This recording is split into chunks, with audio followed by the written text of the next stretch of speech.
Olá, querido amigo, tudo bom? Que alegria estarmos juntos no estudo da lição de Escola Sabatina. Chegamos então à quinta-feira, que fala sobre a fé que leva à obediência. Obediência, o fruto da fé. A lição traz alguns textos bem interessantes para lermos. Alguns relembram de ontem sobre o aspecto da justificação pela fé. É no mesmo conjunto, como ali Romanos capítulo 3, verso 27 a 31, mas também ainda em Romanos capítulo 6, de 15 a 18, e o mais interessante que eu destaco aí, Romanos 8, de 1 a 2. E a ideia da leitura é para que a gente pense em relação a essa salvação por meio da justiça de Cristo. E a lição comenta o seguinte, né, entre os textos, principalmente Romanos 8, diz que não há nenhuma condenação para os que estão em Jesus. Porém, os textos ressaltam que não é porque estamos em Jesus que a lei foi anulada, mas a lei nos leva a Cristo, nos serviu de aio, né? Nos conduzindo ao Senhor. E não é para que agora, por meio da fé, a gente crie uma vida de desobediência, mas se mantenha fiel ao Senhor. E falando sobre fidelidade, eu queria já introduzir um pouco aí sobre o aspecto de Martinho Lutero, que são os capítulos que precisamos ler do livro O Grande Conflito. E o capítulo 7 é o que conta um pouco da história dele.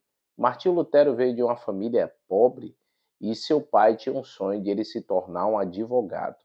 Eles o criaram na obediência ao Senhor, no regime católico, mas Lutero sentiu a mão de Deus chamando para ele se dedicar e se tornar ali um padre, um monge, e foi para o monastério, onde pela primeira vez teve acesso a uma Bíblia por completo e se apaixonou pelos escritos da palavra e buscou viver essas verdades.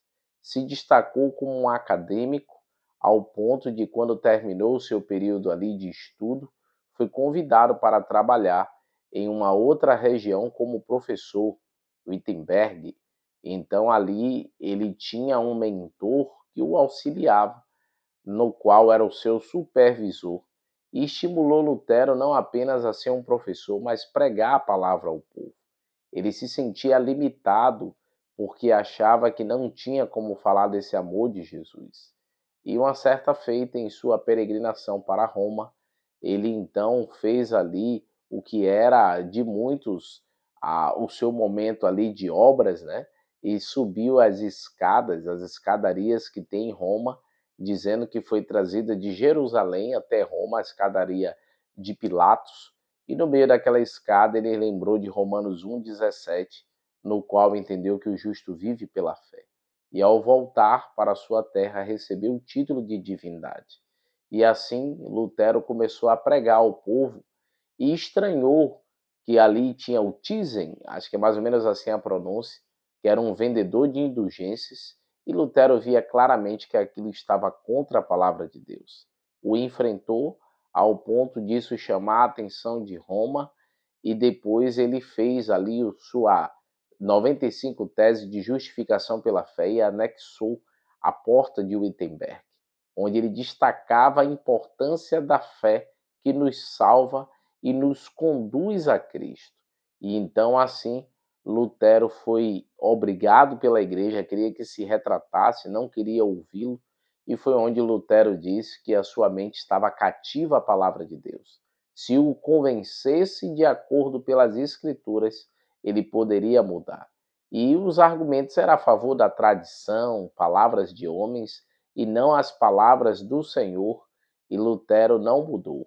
Lutero então esperava que ouvissem ele, mas o plano era de tirar a sua vida. E os príncipes então ocultaram a Lutero, para que assim ele tivesse uma oportunidade de escrever agora a Bíblia na linguagem do povo. Lutero tinha esse desejo, e os príncipes também, que ele tivesse uma versão da Bíblia em alemão, para que o povo tivesse acesso. Então, com isso, queridos, a fé nos leva à obediência, nos leva a Cristo, nos leva à lei também, a entendermos a palavra, não que a lei salva, mas a lei ela serviu de condutor para Cristo e para as verdades bíblicas. Por isso que o justo vive pela fé. Esse verso de Romanos 1,17, ele repete em Abacuque, em Coríntios, também ali você encontra no livro, como já falamos, de Romanos, também em Hebreus. Então precisamos ter isso claro, que a justiça não é um mérito nosso, não é obras que desenvolvemos, mas dom de Deus sobre nós. E também a lição traz uma outra pergunta, favorecendo ao aspecto de crescimento e também no aspecto de conhecimento que precisamos buscar do Senhor. Um verso que eu gosto bastante, 1 Pedro 2,2, que assim como a criança deseja ardentemente o leite materno, precisamos desejar o alimento espiritual. E ainda em Pedro, você também vai ver ali no 3,18, que precisamos crescer na graça e no conhecimento.